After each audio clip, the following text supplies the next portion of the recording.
Hello friends, मैं राहुल आप सभी लोगों का स्वागत करता हूं अपने इस प्यारे यूट्यूब चैनल गुरु आस्था कैरियर क्लासेस में। यह जो हमारा अध्याय चल रहा है बच्चा, यह विद्युत धारा अध्याय जो कि कक्षा 10 के फिजिक्स का चैप्टर नंबर 11 है। ठीक है, इस अध्याय में पिछली वीडियो में हमने क्या किया था कि आवेश के बारे में पूरा डिटेल में जानकारी ली थी। आवेश क्या होता है, फिर उसके बाद हमने आवेश की परिभाषा को देखा था और साथ में ही हमने विद्युत धारा के बारे में पिछले वीडियो में अच्छे से बात कर ली थी।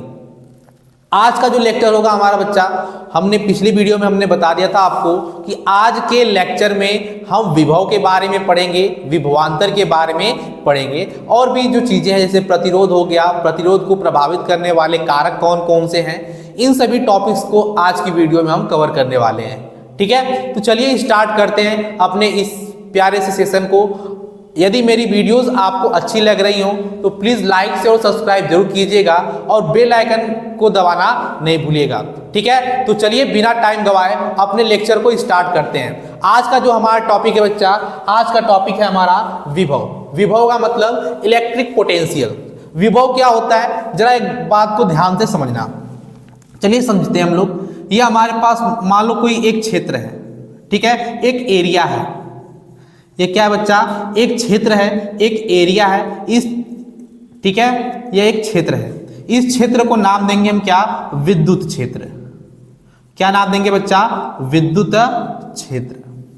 ठीक, अब देखो ये हमारा एक विद्युत क्षेत्र है, एक एरिया है और क्या करते हैं हम, एक धनावेश लेते हैं। क्या लेते हैं बच्चा, एक धनावेश।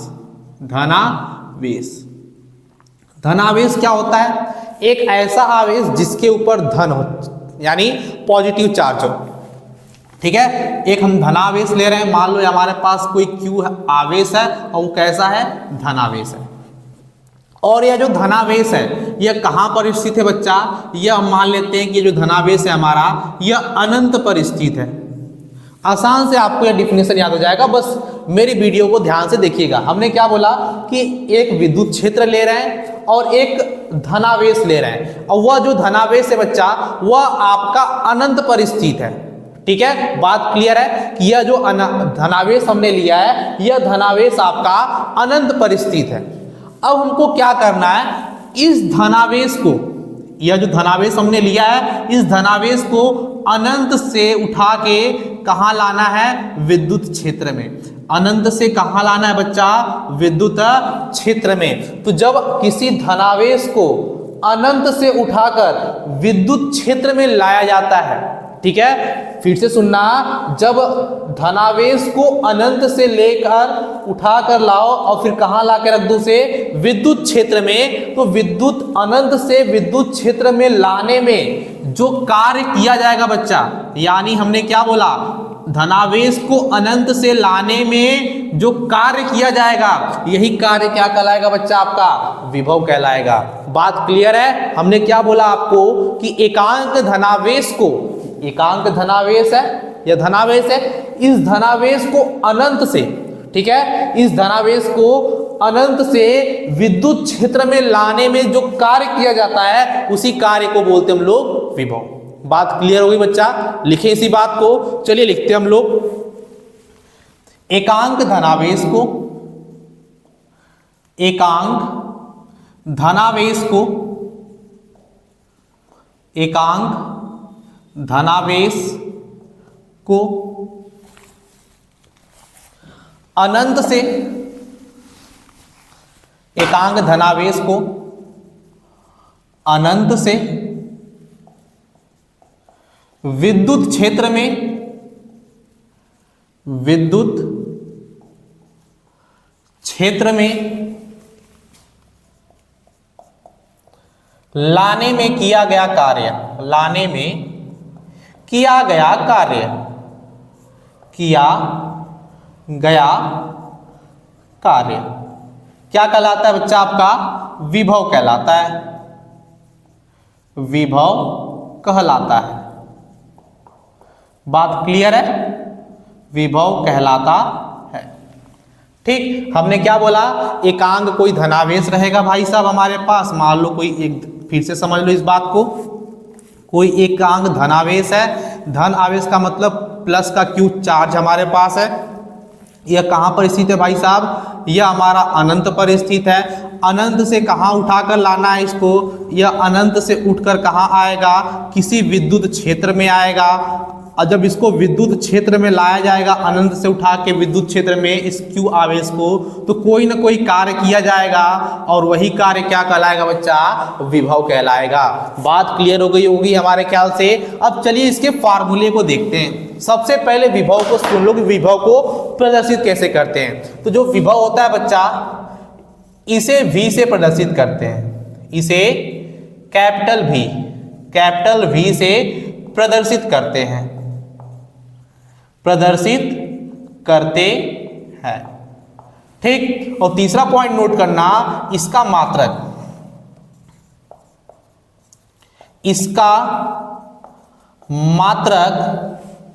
इसका मात्रक क्या होता है भाई साहब, इसका मात्रक होता है वोल्ट, इसका मात्रक वोल्ट होता है।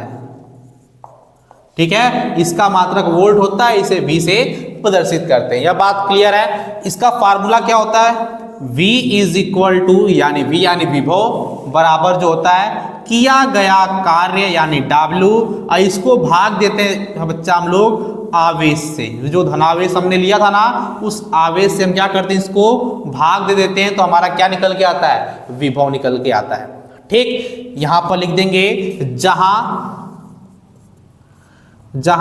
V बराबर क्या है हमारे पास, विभव है, W बराबर क्या है, किया गया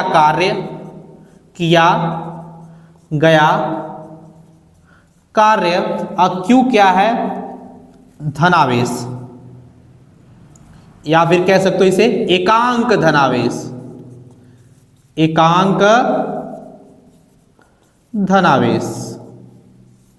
ठीक है, यह क्या हमारा एकांक धनावेश। बात क्लियर है, कोई दिक्कत यहां पे, फिर से पूरी चीज को समझेंगे हम लोग। हमने क्या बताया आपको, एकांक धनावेश को जब अनंत से विद्युत क्षेत्र में लाते हैं, तो लाने में किया गया जो कार्य होगा उसे विभव कहते हैं। यह बात क्लियर है। इसे V से प्रदर्शित करते हैं, ये भी सर जी क्लियर है। इसका मात्रक वोल्ट होता है, ये भी हमको क्लियर है। देखो हमने क्या सीखा था कि कोई भी चीज हो उसका मात्रक 1, 2 या फिर 2 से अधिक भी हो सकता है। तो यहां पर देखो विभव का मात्रक वोल्ट होता है। क्यों इसका मात्रक वोल्ट होता है बच्चा, क्योंकि विभव की खोज कौन किए थे, एक वोल्ट नाम के वैज्ञानिक ने किया था, जिस वजह से विभव का मात्रक क्या रख दिया गया, वोल्ट रख दिया गया। लेकिन विभव का एक दूसरा मात्रक भी होता है, उसको भी ध्यान दीजिएगा। कैसे इसका दूसरा मात्रक निकालेंगे, इसके फार्मूले से निकाल सकते हैं। हमने कक्षा 9 में पढ़ा था, क्या पढ़ा था बच्चा, कि W यानी वर्क यानी कार्य का मात्रक क्या होता है, जूल होता है सर जी। और पिछली वीडियो में हमने सीखा था कि आवेश यानी Q का मात्रक क्या होता है, कूलाम होता है गुरुजी। ठीक है, यह बात हमने सीखी थी। तो यहां से क्या हमारे पास आ जाएगा, V बराबर यानी विभव का मात्रक जूल बटा के कूलाम है। देखो जूल बटा के कूलाम, तुम क्या लिख सकते हैं इसका मात्रक, तो मात्रक हमारे पास इसका हो जाएगा भाई साहब, क्या हो जाएगा इसका मात्रक, पहला तो होगा वोल्ट और दूसरा मात्रक क्या हो जाएगा हमारे पास, जूल प्रति कूलाम। यह बात आपको नोट डाउन करनी है अपने कॉपी पे। ठीक, तो हमारे पास दो मात्रक हैं। किनके मात्रक भैया, विभव के। विभव का पहला मात्रक वोल्ट होगा और दूसरा मात्रक जूल प्रति कूलाम। और याद रखिएगा, यह जो क्वेश्चन है आपके बोर्ड के पेपर में आता है, वो भी एमसीक्यूज करके। ठीक है, एमसीक्यू में आपको यह मात्रक आपसे पूछा जा सकता है। ठीक, और एक बात और ध्यान दीजिएगा, यह जो आपका फार्मूला है, यह फार्मूला हम आगे भी यूज करते रहेंगे। इसका जो फार्मूला है यह आगे भी आपका विभवांतर में यूज होगा। ठीक है, तो जल्दी से इस बात को नोट कीजिएगा।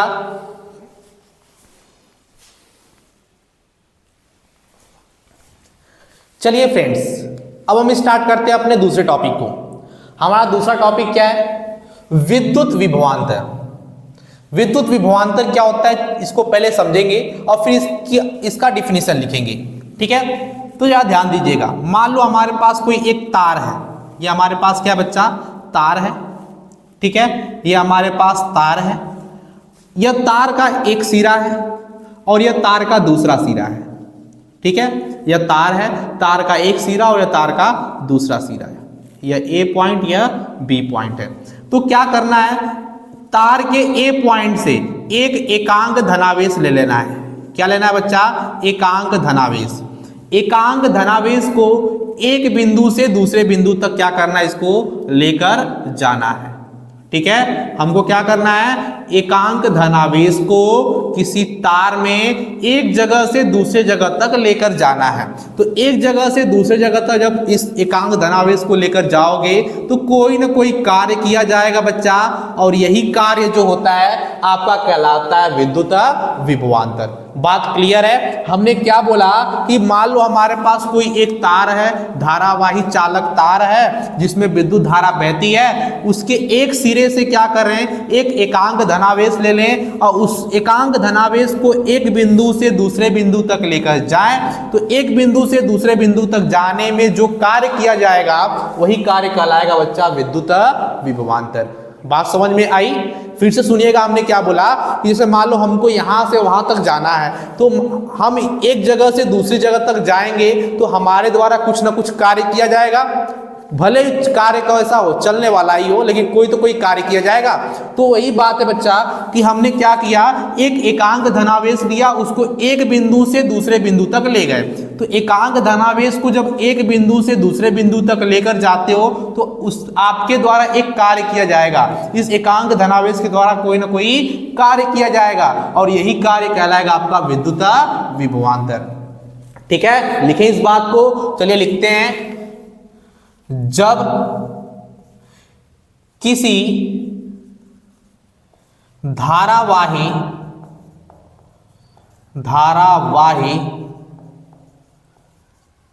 चालक तार में किसी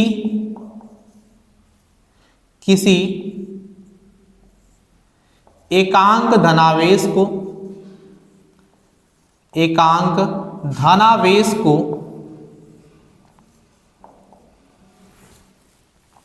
एक बिंदु से एकांक धनावेश को एक बिंदु से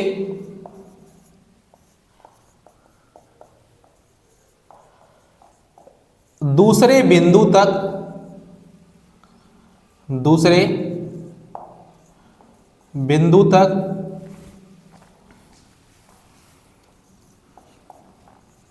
ले जाने में किया गया कार्य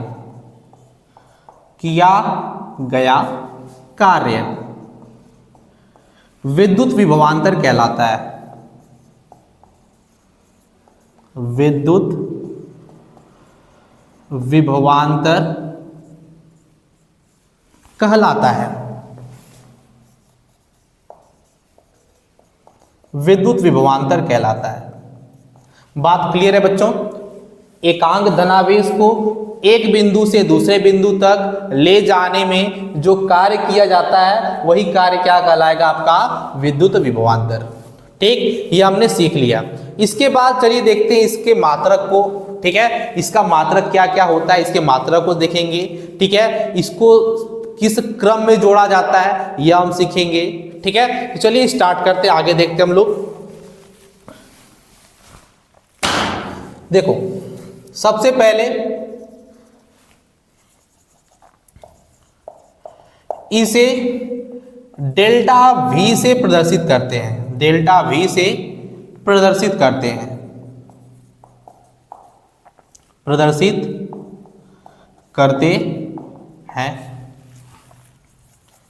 दूसरी बात, इसका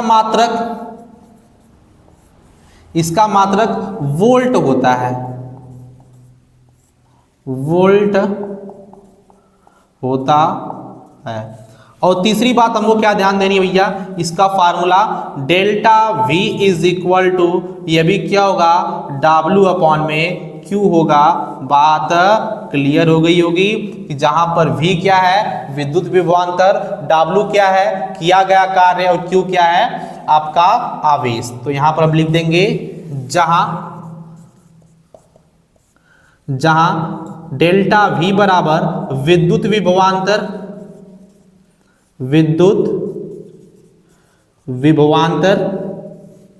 उसके बाद W बराबर क्या है, किया गया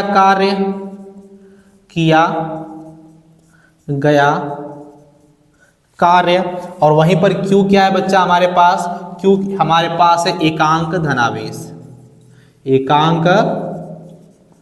धनावेश। ठीक, ये हम आपको समझ में आ गया पूरी बढ़िया से एकदम कि विद्युत विभवांतर क्या होता है, इसे डेल्टा V से प्रदर्शित करते हैं, इसका मात्रक वोल्ट होता है, इस जो डेल्टा V उसको विद्युत विभवांतर कहते हैं, W को किया गया कार्य है, Q क्या है एकांक धनावेश है। पूरी की पूरी बात हमको समझ में आ गई। देखो बस हमको एक बात ध्यान देनी है, विभव और विभवांतर में एक ही डिफरेंस होता है कि जो विभव होता है उसमें एकांक धनावेश को हम अनंत से विद्युत क्षेत्र में लाते हैं, बट वहीं यदि हम बात करें विद्युत विभवांतर की तो इसमें क्या होता है कि कोई धारावाही चालक तार होगा, उस तार में एक जगह से दूसरे जगह तक हम क्या करते हैं कि एकांक धनावेश को ले जाते हैं, और ले जाने में जो किया गया कार्य होता है वो आपका कहला जाता है विद्युत विभवांतर। ठीक है, फिर उसके बाद हमने क्या देखा कि विभवांतर और विभव दोनों का मात्रक वोल्ट होता है। ठीक है, इसे जो विद्युत विभवांतर होता है उसे डेल्टा V से प्रदर्शित करते हैं, ये हमने सीख लिया। एक बात और सीखते हैं हम लोग, ठीक है, पॉइंट बना के आगे लिखेंगे कि ये जो इसका मात्रक है, ठीक है, मात्रक इसका केवल एक ही नहीं होता, हमने पीछे सीखा था ये वोल्ट जो होता है वह आपका विभव का भी मात्रक होता है, विभवांतर का भी मात्रक होता है, लेकिन यह तो भैया वोल्ट जो थे वो वोल्टा नाम के वैज्ञानिक के ऊपर इसका मात्रक वोल्ट रख दिया गया, बट इसका एक्चुअल में मात्रक और क्या हो सकता है उसको समझते हैं। इसका पहला मात्रक तो हमने क्या देखा, वोल्ट को देखा, ठीक, और दूसरा मात्रक क्या होगा भैया, इसका दूसरा मात्रक भी बता दीजिए। अभी अभी देखा था W का मात्रक जूल और Q का मात्रक कूलाम, तो यहां से क्या बन के आ जाएगा, जूल प्रति कूलाम। ठीक, ये हो गए बच्चा आपके मात्रक, जो कि आपको अपनी कॉपी पे नोट डाउन करना है। ठीक, तो हो गया मात्रक कौन कौन सा, पहला वोल्ट, दूसरा जूल प्रति कूलाम हो गया।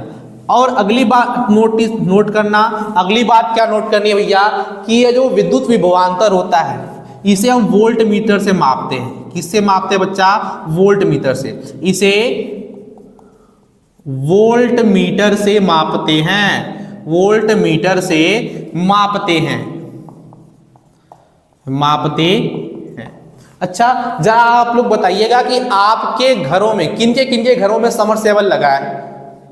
ठीक है, जिनके जिनके घर में समरसेबल या फिर ट्यूबवेल वगैरह लगा होगा तो आपने एक बात नोटिस की होगी कि आपके घर एक ऐसा मीटर होगा और उस मीटर में ऐसे V लिखा हुआ होगा बच्चा, और इस प्रकार से उसमें ढेर सारी नंबरिंग ऐसे की गई होगी, और यहाँ पर एक ऐसे आपकी एरो होगी। ठीक है, ऐसा कुछ आपको दिखाई देगा आपके घरों में। ठीक है, किसने यह बात नोटिस की है कि वह जो हमारा मीटर होता है उसमें V लिखा हुआ दिखाई देता है। ठीक है, तो यह जो V लिखा हुआ है भैया वो कौन सा मीटर है, वोल्ट मीटर होता है, जो कि हमारे वोल्टेज को नापता है, विद्युत विभवांतर को मापता है। ठीक है, तो जो विद्युत विभवांतर होता है भाई साहब इसको हम मापते हैं वोल्ट मीटर से। यह बात क्लियर है। आगे ध्यान देना, यह जो वोल्ट मीटर होता है इसको किस क्रम में जोड़ते हैं, श्रेणी क्रम में कि समांतर क्रम में। अभी आपको यह नहीं पता होगा श्रेणी क्रम क्या होता है, समांतर क्रम क्या होता है, इसको हम आगे के लेक्चर में देखेंगे श्रेणी क्रम क्या होता है और समांतर क्रम क्या होता है। ठीक है, तो बस आप याद रखिएगा कि जो हमारा वोल्ट मीटर होता है इसे हम श्रेणी क्रम में जोड़ते हैं। किस क्रम में जोड़ते हैं बच्चा, इसे हम समांतर क्रम में जोड़ते हैं। किस क्रम में जोड़ते हैं भाई साहब, समांतर क्रम। इसे आपको याद रखना होगा भाई। ठीक है, इसे समांतर क्रम में जोड़ते हैं। ठीक, इसे किस क्रम में जोड़ते हैं? समांतर क्रम में। इसे किससे मापा जाता है? वोल्ट मीटर से मापा जाता है। सर जी यह बात हमको पूरी तरह से क्लियर हो गई, कोई दिक्कत तो नहीं है किसी को? हमने क्या बोला कि यह जो आपका वोल्ट होता है इसे वोल्ट मीटर से मापते हैं और इसको जोड़ते किस क्रम में है? तार में। इसको तार में हमेशा समांतर क्रम में जोड़ा जाता है। ठीक है, बात क्लियर हो गई होगी। जल्दी से इस चीज को नोट कीजिएगा।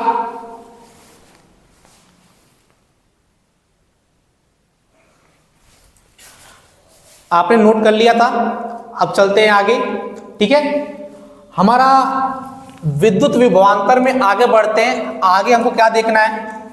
आगे देखो भाई साहब, पहला जो टॉपिक होगा वोल्ट के छोटे मात्रक। वोल्ट के छोटे मात्रक। ठीक है, एक सेकेंड रुक जाइएगा। हमने क्या बोला? हमारा जो अगला पॉइंट है इसी विद्युत विभवांतर में वो क्या रहेगा? वोल्ट के छोटे मात्रक। वोल्ट के छोटे मात्रक कौन कौन से हैं उनको देखेंगे। ठीक है, वोल्ट के छोटे मात्रक कौन कौन से उनको देखते हैं। पहला जो होगा भाई साहब वो होता है मिली वोल्ट। क्या होता है? Millivolt. तो यहां पर हम लिखेंगे 1 millivolt. Millivolt, 1 millivolt जो होता है, हमने पीछे मिलीमीटर के बारे में पढ़ा था, मिली कूलाम के बारे में पढ़ा था। ठीक है, तो 1 मिली वोल्ट क्या होता है इसको ध्यान से देखना। 1 मिली वोल्ट जो होता है वह 10 पर घात -3 वोल्ट के बराबर होता है भाई साहब। ठीक है, यह आपको ध्यान देना है। 1 मिली वोल्ट जो होता है वह 10 पर घात -3 वोल्ट के बराबर होता है। मिली वोल्ट से भी कोई छोटा मात्रक होता है क्या सर जी? आपके मन में यह सवाल आता होगा। जी जरूर होता है। पिछली वीडियो में हमने देखा था कि मिली वोल्ट से भी छोटा एक मात्रक होता है। वो क्या होता है? वो हमारे पास क्या होता है भैया? बता दीजिए हमको। वो दूसरा मात्रक भी, वो दूसरा मात्रक होता है माइक्रो वोल्ट। क्या होता है? Micro volt. ठीक है, अब माइक्रो वोल्ट, 1 माइक्रो, देखो जिसके भी ऊपर माइक्रो लिखा हुआ आ गया तो समझ जाना कि उसके घात कितनी होनी चाहिए? -6। यदि मिली लिखा हुआ आ गया तो -3, और माइक्रो लिखा हुआ आ गया तो -6 वोल्ट हो जाएगा। किनको किनको यह बात समझ में आ गई? जिनको यह बात समझ में आ गई तुरंत अपना हैंड रेज अप करें। ठीक है, चलिए आगे बढ़े। ठीक है, अब आगे देखते हैं वोल्ट के बड़े मात्रक। वोल्ट के बड़े मात्रक। बड़े मात्रक, वोल्ट के बड़े मात्रक कौन कौन से हो सकते हैं इनको देखते हैं। ठीक है, पहला आपका होगा किलो वोल्ट। क्या होगा भैया? 1 kilo volt. Kilo volt, 1 kilo volt. जब भी आपको इस प्रकार से किलो लिखा हुआ दिखाई दे तो किलो के लिए भाई साहब हम यूज करते हैं 10 पर घात +3। 10 की घात +3 होगा और किसके बराबर हो जाएगा? वोल्ट के। 10 पर घात 3 वोल्ट के बराबर होगा। ठीक, यह बात क्लियर है। दूसरा आपका होगा, देखो किलो से भी आगे आपका होता है। आपके मन में सवाल तो उठा ही होगा, किलो के आगे हो सकता है। जैसे मिली के आगे, मिली से छोटा कौन था? माइक्रो था। ऐसे ही किलो से भी बड़ा कोई ना कोई होगा। तो किलो से बड़ा कौन है भाई साहब? किलो से बड़ा कौन है? मेगा। ठीक है, तो याद रखना किलो से बड़ा कौन है? मेगा है। तो 1 किलोवाट, 1 अब मेगावाट, 1 मेगा वोल्ट।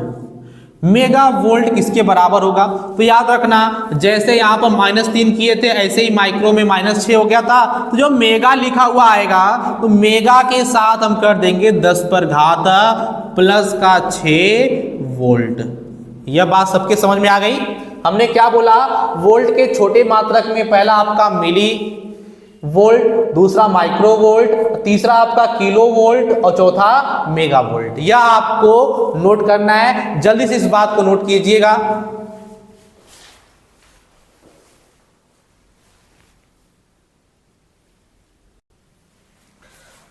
नोट कर लिया होगा आपने। अब हम देखते हैं अपने दूसरे क्वेश्चन को। अब अगला टॉपिक क्या है हमारा एक प्रश्न आपके सामने है। प्रश्न क्या है? 1 वोल्ट को परिभाषित कीजिए। यह प्रश्न आपके बोर्ड के पेपर में आया है बच्चा। यह प्रश्न जो है आपके बोर्ड के पेपर में 2020, 2021, 2023 और 2024 में यह पेपर में आपके आया हुआ क्वेश्चन है। तो इसको ध्यान से देखिएगा इसको, ठीक है, कि 1 वोल्ट की परिभाषा क्या होती है। देखो हमने अभी अभी एक फार्मूला पढ़ा था। फार्मूला क्या था भाई साहब? कि delta V is equal to W upon में Q। यह हमने फार्मूला पढ़ा था। यहां पर क्या बोला गया? 1 वोल्ट यानी विभवांतर का मान हमको 1 दे दिया गया है, ठीक है। और मान लेते हैं कि जो Q का मान है वह 1 कूलाम आवेश हम लेकर जा रहे हैं। तो यहां से हमारे पास Q जो आवेश है वह 1 है और विभवांतर हमको 1 दिया ही है। तो यहां से हमारे पास W का मान कितना आ जाएगा? 1 जूल। तो यहां से हमारे पास परिभाषा क्या बन जाएगी बच्चा? कि जब कभी भी 1 कूलाम आवेश को, हमने क्या बोला? जब कभी भी 1 कूलाम आवेश को किसी चालक तार में एक बिंदु से दूसरे बिंदु तक ले जाते हैं, तो जो किया गया कार्य है यदि वह 1 जूल हो जाता है, यदि जो किया गया कार्य है वह 1 जूल हो जाता है, तो हमारा जो विभव का मान होगा वह 1 वोल्ट होगा। ठीक, तो इसी बात को लिखेंगे बच्चा हम लोग। जब 1 कूलाम आवेश को, जब 1 कूलाम आवेश को किसी चालक तार में, किसी चालक तार में एक बिंदु से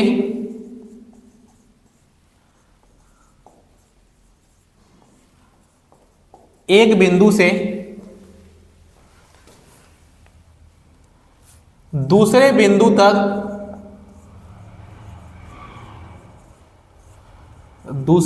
तक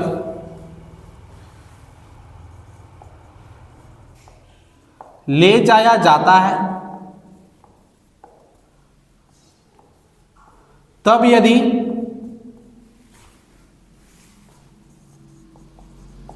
कार्य 1 जूल होता है तो विद्युत विभवांतर का मान 1 वोल्ट होगा। 1 वोल्ट होगा।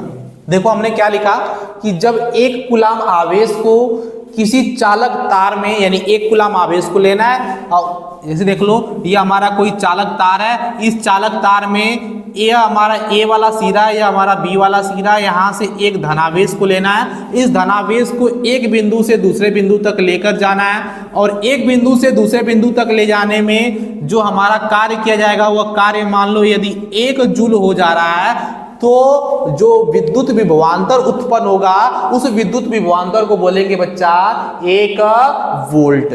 ठीक, यह बात हमने सीख ली। क्लियर है यह बात? ठीक है, तो जल्दी से इस बात को नोट कीजिएगा।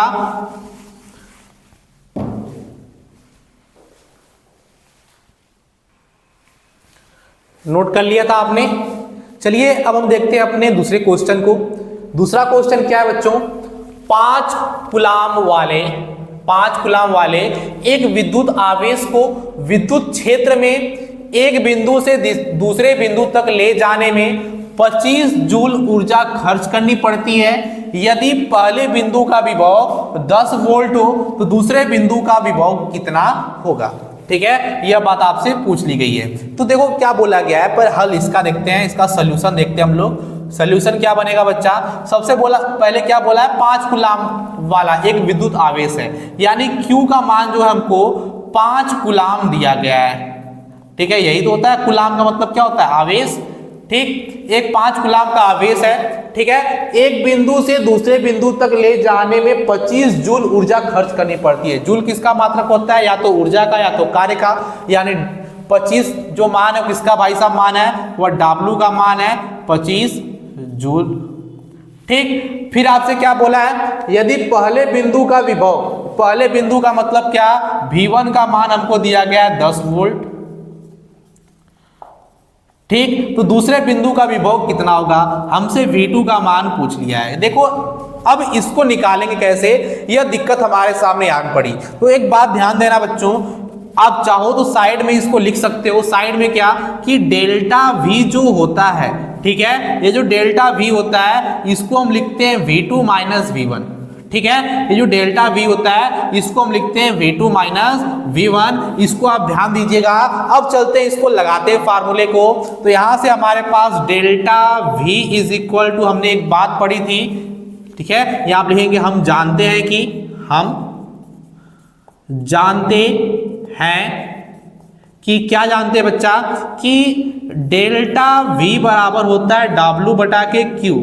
और एक बात अभी हमने सीखा था कि डेल्टा V किसके बराबर होता है, V2 माइनस V1 के, यहां लिखेंगे तथा डेल्टा V जो है किसके बराबर होता है, V2 माइनस V1 के लिखेंगे। इसलिए हम क्या बोल सकते हैं कि V2 माइनस V1 बराबर कितना हो जाएगा, W बटा के Q के। ठीक, देखो यहाँ भी डेल्टा V दोनों एक पक्ष बराबर है, तो दूसरे पक्ष को भी क्या कर दो, बराबर कर दो। तो यहाँ देखो V1 का मान हमारे पास कितना दिया गया है, V2 का मान तो पता नहीं है, V1 का मान हमको दिया गया है 10 वोल्ट, 10 हो गया। W का मान कितना है 25 है सर जी, Q का मान कितना है 5 है गुरुजी, 5 लगा दीजिए। तो V2 का मान कितना हो जाएगा भाई साहब, 5 से इसको काट दो, 5 बार में कटेगा, ठीक है, तो यहां से हमारे पास हो गया V2 minus 10 is equal to 5। अब माइनस का 10 उधर जाएगा तो प्लस का 10 हो जाएगा, तो V2 इज इक्वल टू कितना हो गया, 5 प्लस 10 हो गया गुरुजी। तो V2 का मान हमारे पास ओवरऑल कितना आ गया, 5 और 10 कितना होता है 15 वोल्ट आ गया सर जी। ये हमको पूरी तरह से क्वेश्चन समझ में आ गया होगा, ठीक है, बात क्लियर है, जल्दी से इस बात को नोट कीजिएगा।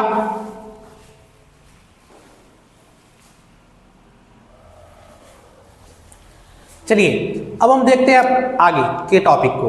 अगला टॉपिक हमारा क्या है, विद्युत परिपथ तथा विद्युत परिपथ आरेख। देखो बच्चा, विद्युत परिपथ क्या होता है, विद्युत धारा के प्रवाह के बंद मार्ग को विद्युत परिपथ कहते हैं। जैसे देखो विद्युत धारा हमारी जो है एक जगह से दूसरे जगह तक जा रही है, ठीक है, और उसके रास्ते को क्या कर दिया, जैसे बंद कर, जैसे मान लो हमारे पास एक तार है, इस प्रकार से, इस तार में इस प्रकार से विद्युत धारा इसमें दौड़ रही है, लेकिन इसको हम विद्युत परिपथ नहीं बोलेंगे। क्यों नहीं बोलेंगे, क्योंकि इसमें जो विद्युत धारा दौड़ रही है, ये जो परिपथ बन के तैयार हुआ है वो बंद नहीं है। अब इसको क्या किया जाए, किसी तरीके से इसको हम क्या कर दें, इस प्रकार से बंद कर दें चारों तरफ से। तो अब इसमें जो विद्युत धारा दौड़ेगी बच्चा, इस परिपथ को नाम दिया जाएगा विद्युत परिपथ। तो यही बात लिखी गई है यहाँ पे कि विद्युत धारा के प्रवाह के, विद्युत धारा के प्रवाह के बंद मार्ग को, जो आपका बंद मार्ग रहेगा उसको बोलेंगे विद्युत परिपथ। ठीक, अब उसके बाद आगे क्या बोला, विद्युत परिपथ आरेख क्या होता है, किसी विद्युत परिपथ का एक ऐसा आरेख जो उसमें लगे उपकरणों व धारा स्रोतों के विभिन्न संबंधों को वैद्युत प्रतीकों द्वारा प्रदर्शित किया जाता है, उसे वैद्युत परिपथ आरेख कहते हैं। जैसे कहने का मतलब क्या कि विद्युत परिपथ आरेख जब बनाते हो तो उसमें आप तार को दिखाते हो, बल्ब का साइन बनाते हो, ठीक है, आपने अपनी किताब में देखा होगा कि बल्ब का साइन बना हुआ दिखाई देता है, फिर वहां पे कुछ ऐसे ऐसे करके जिग जैग लाइन बनाई हुई दिखाई देती है, ठीक है। तो उन प्रतीकों की सहायता से जो बंद परिपथ तैयार होता है, जो हम कॉपी पे बना के तैयार करते हैं आरेख, उस आरेख को बोलते हैं विद्युत परिपथ आरेख, ठीक है। तो यही बात यहां पर लिखी गई है बच्चा कि जो विभिन्न हमारे उपकरण है उनको क्या करो, स्रोतों को किसी न किसी प्रतीक द्वारा दर्शा दो और उस प्रतीकों की सहायता से एक परिपथ बना के तैयार करो और वह परिपथ कहलाएगा विद्युत परिपथ आरेख। तो चलो ये देखते हैं अब हम लोग आगे आगे क्या बोला गया है कि हमारे पास कुछ विद्युत उपकरण है, जैसे कि विद्युत सेल हो गया, बैटरी, बल्ब, प्रतिरोध, प्लग, कुंजी होती है, ठीक है। इनको हम दिखाते कैसे हैं, किससे इसको हम प्रतीक के द्वारा दर्शाते हैं। तो विद्युत सेल की पहले बात कर लेते हैं, ठीक है बच्चा। तो जो विद्युत सेल होता है इसमें हम क्या कहते हैं, एक बड़ी लाइन रखते हैं, एक छोटी लाइन रखते हैं, ठीक है। विद्युत सेल में एक बड़ी लाइन और एक छोटी लाइन। जो बड़ी लाइन होती है वह प्लस को दिखाती है, जो छोटी लाइन होती है वह माइनस को दिखाती है। इस प्रकार से हम विद्युत सेल को प्रदर्शित करते हैं, ठीक है। इसके बाद है हमारा बैटरी। बैटरी को कैसे प्रदर्शित करते हैं बच्चा, बैटरी को हम दिखाते हैं कुछ इस प्रकार से, एक बड़ी लाइन, एक छोटी लाइन। अब ये छोटी वाली लाइन फिर से आगे चल के एक बड़ी वाली लाइन से जुड़ेगी, फिर इसके सामने एक छोटी लाइन, ये छोटी वाली लाइन फिर आगे चल के एक बड़ी वाली लाइन से जुड़ेगी, अब फिर क्या करेंगे, एक छोटी लाइन। अब देखो हमने क्या किया, ढेर सारे सेल को जोड़ दिया और सेल को जोड़ने के बाद जो हमारा बन के तैयार हुआ है वह क्या कहलाता है बच्चा, बैटरी कहलाता है, ठीक है। सेल का संयोजन ही क्या है आपका, बैटरी कहलाता है, ठीक। तो देखो एक सेल, दो सेल, तीन सेल ऐसे जोड़ के हम क्या बना दिए, बैटरी बना दिए। बल्ब की बात कर लें तो बल्ब देखो बच्चा कुछ इस प्रकार से बनाया जाता है, ठीक। बल्ब को आप कुछ इस प्रकार से बनाओगे, ठीक है। इसके बाद प्रतिरोध, प्रतिरोध को कैसे बनाना है, प्रतिरोध को ऐसे करना, फिर उसके बाद जिग-जैग लाइन ऐसे ऐसे, यह बन गया आपका प्रतिरोध, ठीक। प्लग या कुंजी को कैसे बनाना है, प्लग या कुंजी देखो बच्चा दो प्रकार से बनती है। खुले वाले की बात करें तो कुछ ऐसे बना देना इसको, ठीक, खुले वाले को ऐसे बनाना है। एक और होता है कुंजी बनाने का तरीका, उसको भी देख लो। एक तरीका होता है कि ऐसे रखो, ऐसे कर दो और इसको ऐसे कर दो, ठीक है, कुछ इस प्रकार से। बात समझ में आई।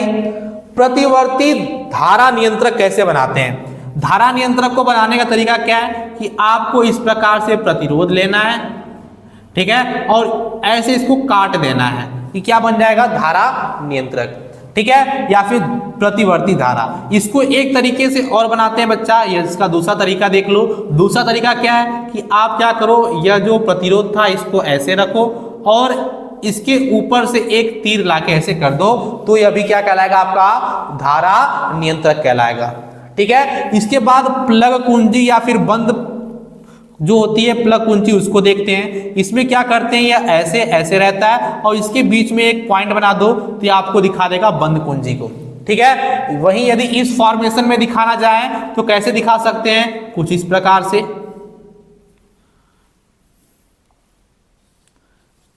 कुछ इस प्रकार से आप इसको दिखा सकते हो कि जो बंद कुंजी होती है इसमें दोनों सिरे आपके चिपके होते हैं, यहाँ पे जो खुला था यहाँ पे क्या हो जाएगा, चिपका हुआ दिखाई देगा।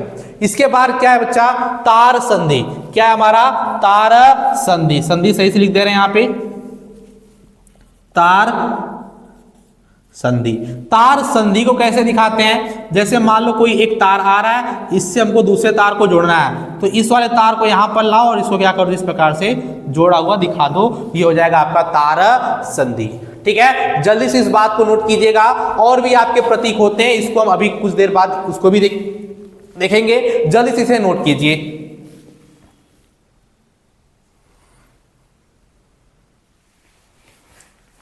हमने 8 को देख लिया था।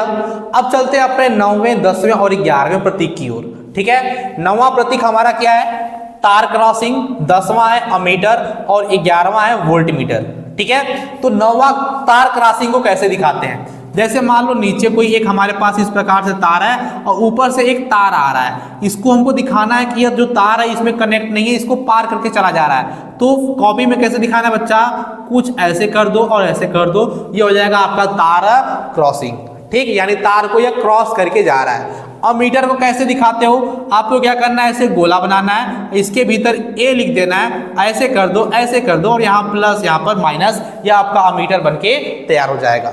ठीक, वोल्ट मीटर को कैसे बनाना है, वोल्ट मीटर को ऐसे गोला बनाओ, इसके भीतर भी लिख दो, एक इधर तार एक इधर तार, यहाँ प्लस यहाँ माइनस, यह बन गया आपका वोल्ट मीटर। ठीक, तो यह होता बच्चा हमारा विद्युत परिपथ और विद्युत परिपथ आरेख और उनको प्रदर्शित करने वाले कुछ प्रतीक। ठीक है, हमको लगता है कि आपको यह बात क्लियर हो गई होगी। यदि मेरी वीडियोस आपको अच्छी लग रही हो तो प्लीज लाइक से और सब्सक्राइब करना न भूलिए और नीचे बने बेल आइकन को जरूर दबाइए। ठीक है, जल्दी से इस बात को नोट कीजिएगा।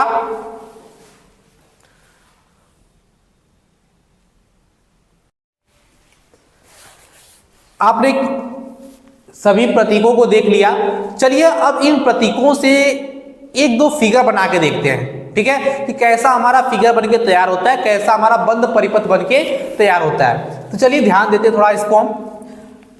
जैसे मान लो यह हमारे पास एक तार है, इस तार में हमने क्या किया, यहां पर एक बैटरी लगा दी, ठीक है, या फिर एक सेल लगा दिया। अब इसको आगे की ओर बढ़ाते हैं, यहां पर एक प्रतिरोध जोड़ दिया हमने, ठीक, फिर आगे की ओर बढ़ाया हमने।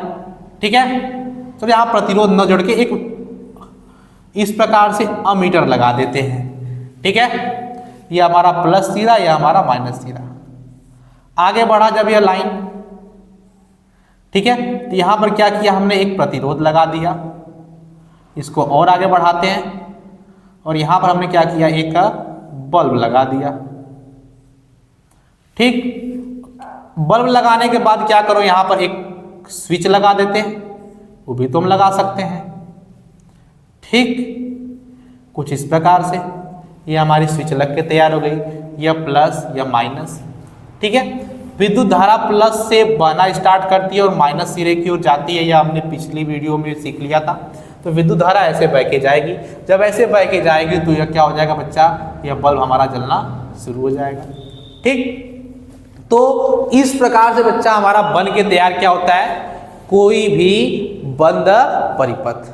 ठीक है, तो परिपथ हमको कुछ इस प्रकार से दिखाई देगा, जिसमें हमको प्रतिरोध लगा हुआ दिखाई देगा, वोल्ट मीटर लगा हुआ दिखाई देगा, और ऐसे आपको बने हुए दिखाई देंगे। ठीक, किसी कोई समस्या तो नहीं है, बात समझ में आ रही होगी पूरी की पूरी, कि ऐसा हमारा परिपथ बन के तैयार होता है। ठीक है, जल्दी से इस बात को नोट कीजिएगा। नोट कर लिए होगे आप। ठीक है, देखो यदि मेरी वीडियोस आपको अच्छी लग रही हो तो प्लीज लाइक शेयर और सब्सक्राइब जरूर कीजिए और बेल आइकन को जरूर दबाइएगा। ठीक है, आज के लिए रखते हैं इतना ही, कल फिर मिलेंगे इसी जोश और आवाज के साथ। और कल की क्लास में हम प्रतिरोध और प्रतिरोध से जो कारक, किन कारकों पर प्रतिरोध निर्भर करता है, उनको हम देखेंगे। ठीक है, तो आज के लिए इतना ही, कल फिर मिलेंगे। जय हिंद।